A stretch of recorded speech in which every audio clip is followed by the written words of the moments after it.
Kembali lagi bersama kami di Regia Finansial. Kali ini kita akan membahas tentang laporan tahunan dari saham ADES PT Akasa Wira Internasional Tbk. Nah, ini ADES ini kita tahu ya, ini perusahaannya bergerak di mana, di bidang air minum. Dan seperti yang kita ketahui, laporan tahunannya sudah keluar. Kita lihat apa yang bisa kami temukan. Di sini ada direktur utamanya yaitu Wiharjo Hadi Seputro. Kemudian sebagai direktur utama, lalu ada direktur yaitu Raymond Bing Lesnusa. Untuk alamat kantor mereka ada di Jalan TB Simatupang. Kita lihat di sini di nilainya itu jutaan dan dalam bentuk rupiah. Untuk kas dan serta kas, nah kalau kita lihat di sini tampaknya ada mengalami peningkatan yang cukup banyak yaitu 377 miliaran menjadi 753 miliaran. Investasi jangka pendek pada tahun kemarin gak ada, sekarang ada menjadi sekitar 1,8 miliaran. Dan kita lihat piutang usahanya meningkat ya. Dari 188 miliaran meningkat sedikit menjadi 222 miliaran. Persediaan masih oke juga, meningkat juga 148 miliaran menjadi 156 miliaran. Untuk total asetnya nih, nah kalau kita lihat dia mengalami peningkatan cukup banyak dari 1,6 triliunan meningkat menjadi 2 triliunan. Ini berarti peningkatan asetnya ini sebenarnya kalau kita bilang ini gak gitu mudah ya. Sebuah perusahaan besar bisa meningkatkan aset dalam cukup banyak dalam waktu 1 tahun. Tapi kita lihat mungkin saja ini penjualannya ini bagus untuk perusahaan ini. Untuk utang usahanya dia sedikit meningkat dari 112 miliaran menjadi 115 miliaran. Dan total hutang jangka pendek dari 254 miliaran meningkat menjadi 298 miliaran.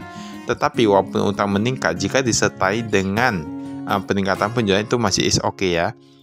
Total liabilitas, total hutang yang total semuanya yaitu 310 miliaran menjadi 355 miliaran. Artinya meningkat sekitar 40 miliaran.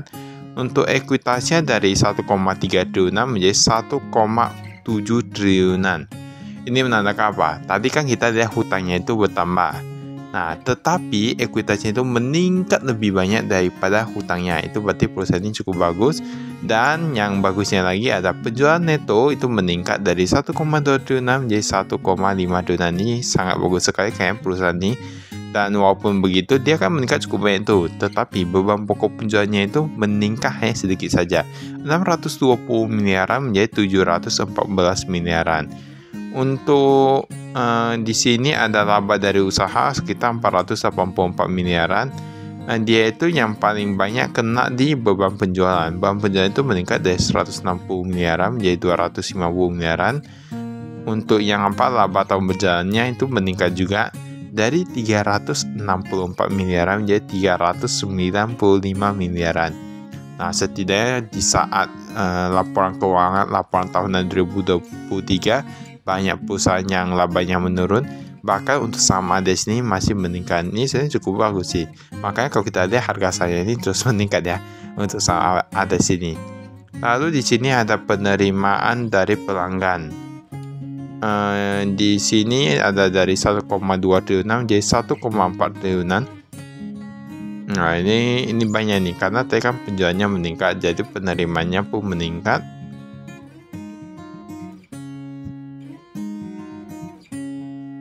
Ini ada disebutkan untuk dewan komisarisnya dan direksinya. Kalau kita lihat dari sini kayaknya ada sedikit perubahan ini ya. Ini dari komisaris independen. Nah, dari ada Mr. Julianto sekarang ada.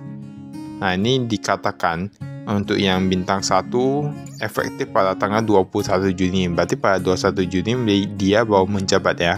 Kemudian yang Mrs. Miseria Do Tulong, nah itu sampai dengan 20 Juni.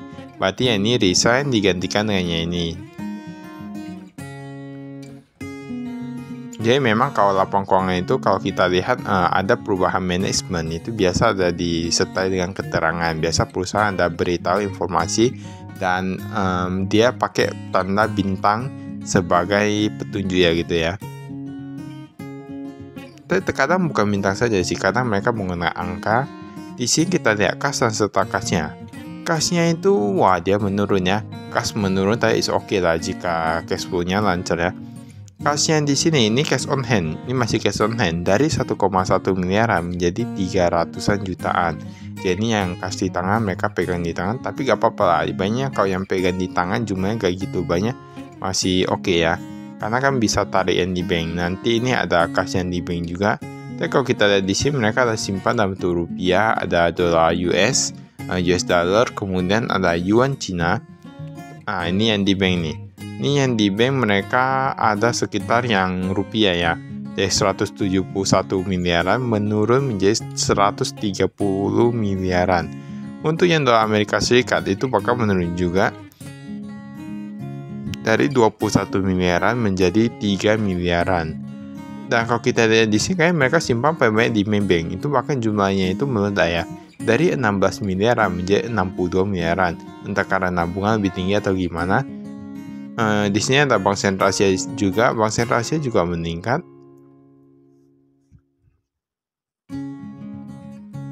Nah, ini totalnya nih. Dari 377 miliaran menjadi 753 miliaran. Artinya kan pada akhirnya itu mereka meningkat ya kasnya. Ini cukup bagus. Ini bahkan bagus sekali sih. Piutang usaha kita lihat. Piutang usaha rupiah dia meningkat karena penjualan meningkat masih wajar lah ya. Dari 210 miliaran menjadi 248 miliaran. Nah, kalau kita lihat di sini ini yang lebih dari 90 hari pun berkurang. Nah, dari 18 miliaran menjadi 14 miliaran. 90 hari kan 3 bulan. Ini jika dibandingkan dengan belum jatuh tempo sekitar 189 miliaran, berarti kan masih cukup bagus cash flow-nya. Bahkan semakin bagus kalau kita di sini. Persediaan pun rata-rata meningkat. Nah, biasanya kalau perusahaan itu yakin dengan tahun berikutnya mereka akan was-was dengan menjaga persediaan mereka agar menjadi lebih banyak. Sehingga mereka bisa tetap menjaga produksinya dengan bagus. Jadi produknya itu tetap tersebar di masyarakat. Ini sudah bagus sih. Ini kayaknya pun memiliki kepercayaan diri yang tinggi ya untuk manajemennya. Ini aset tetap bisa lihat di sini ada tanah atau land, bangunan atau building, sarana dan prasarana. Untuk overall memang bagus sih untuk yang perusahaan ini ya, ADES.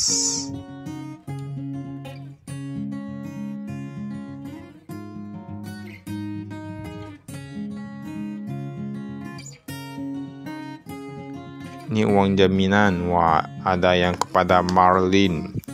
Dia memang kalau gini ya, ibaratnya kita kalau pakai merek internasional, merek luar negeri itu memang terkadang kita harus membayar uang jaminan sebagai hak lisensi gitu ya.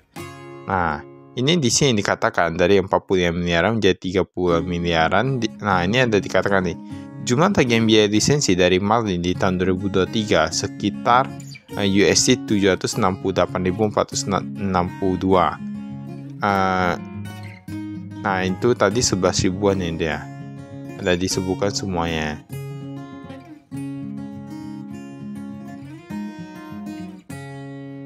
Untuk karyawan tetap harus kas kontraktual.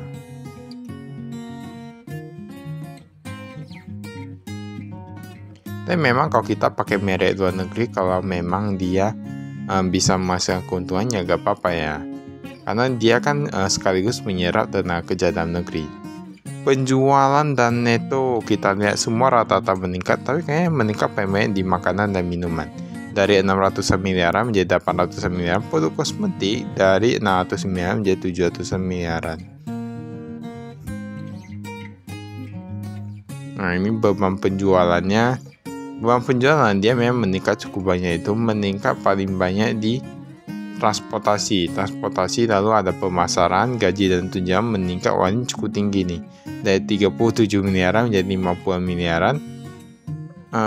Ini pajak dan honorarium ini semua rata-rata meningkat loh, imbang pajak kerja.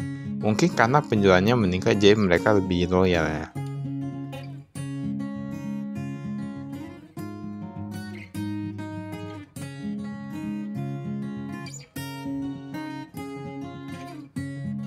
Ini pelaporan segmen. Nah, kalau di dalam negeri bahkan ini mereka ada dibagi yang di luar Jawa dan di Jawa. Semua rata-rata juga meningkat. Semua rata-rata meningkat.